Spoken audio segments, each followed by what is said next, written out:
Hey guys, and welcome back to this channel. In this video, I'll be showing you guys how you can remove audio or like just mute the sound. I don't know why I said that so weirdly from your video in CapCut PC. So I just selected this video here and I want to basically remove the audio. There's a few ways you can do it actually. You can either just like mute here and it will instantly remove the audio. I am lagging, sorry about that. Or you can select the slant and just place it down here, and also it will remove the audio. And the last thing is you can just right click, extract audio. Where is it? Here we go.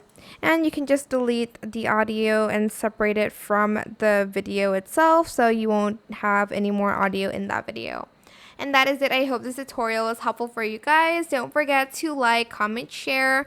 Also subscribe to this channel if you haven't done that already.